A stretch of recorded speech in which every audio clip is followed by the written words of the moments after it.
Now, BRICS defies all those assumptions.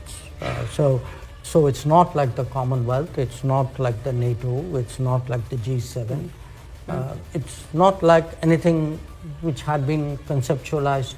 विदेश मंत्री doctor Jaishankar के इस बयान ने फिर एक बार पश्चिमी देशों में हड़कंप मचाकर रख दिया है।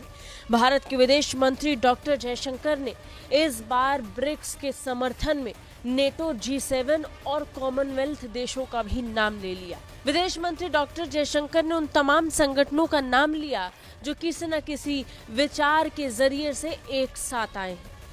ब्रिक्स को लेकर जब ऐसा ही एक सवाल विदेश मंत्री डॉक्टर जयशंकर से पूछा गया और ब्रिक्स की आइडियोलॉजी के बारे में सवाल पूछा गया तो विदेश मंत्री डॉक्टर जयशंकर का जवाब सुनने लायक था।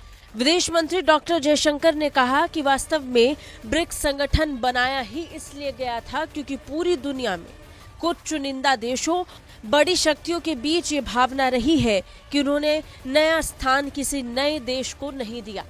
ऐसे में ब्रिक्स देशों ने अपने स्थान और अपनी जगह को पक्का करने के लिए एक ऐसे संगठन को बनाया जिसमें उनकी आवाज को और मजबूत किया जा सके। विदेश मंत्री डॉक्टर जयशंकर ने नेटो, G7 और कॉमनवेल्थ संगठन का भी जिक्र किया। उन्होंने कहा कि ये तमाम उन संगठनों से अलग है जो किसी न किसी विचार की वजह से संगठन बने हैं। ब्रिक्स विविधता को दर्शाता है और ज्योग्राफी से बहुत दूर है। Now, BRICS defies all those assumptions. So it's not like the Commonwealth, it's not like the NATO, it's not like the G7. It's not like anything which had been conceptualized.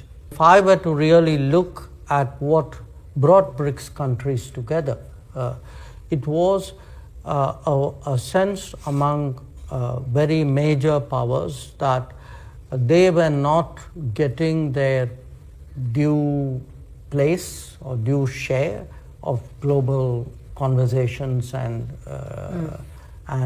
decision making, and they would be better off if they came together and then, shall I say, sent a collective message. So that is how BRICS started. बड़ी बात यह कि विदेश मंत्री doctor Jaishankar का ये बयान ऐसे वक्त पर आया है जब ब्रिक्स को लेकर अमेरिका के राष्ट्रपति डोनाल्ड ट्रंप लगातार हमलावर है। ब्रिक्स की नई करेंसी की चर्चाएं पूरी दुनिया में है। हालांकि ब्रिक्स संगठन इस बात को जोर देकर कहता आया है कि वो कभी भी डॉलर को खत्म करने के इरादे से करेंसी को लॉन्च नहीं करने वाला है, बल्कि ब्रिक्स का इरादा व्यापार को उस मुश्किल परिस्थिति में जारी रखने का है जिसमें अमेरिकी प्रतिबंध बड़ी अड़चन बनते हैं। खास बात यह भी है कि लगातार ब्रिक्स का विस्तार हो रहा है। दुनिया भर के कई देश ब्रिक्स में शामिल होना चाहते हैं। इसके लिए कई देशों ने आवेदन भी दिया है, जिसे कई मौकों पर स्वीकार भी किया गया। आज की तारीख में ब्रिक्स के 10 सदस्य देश हैं। इस बात का जिक्र विदेश मंत्री डॉक्टर जयशंकर भी कर रहे थे। उन्होंने कहा कि अगर आज ब्रिक्स का विस्तार हो रहा है तो हम कह सकते हैं कि पूरी दुनिया में इसका अंतर और इससे फर्क पड़ रहा है।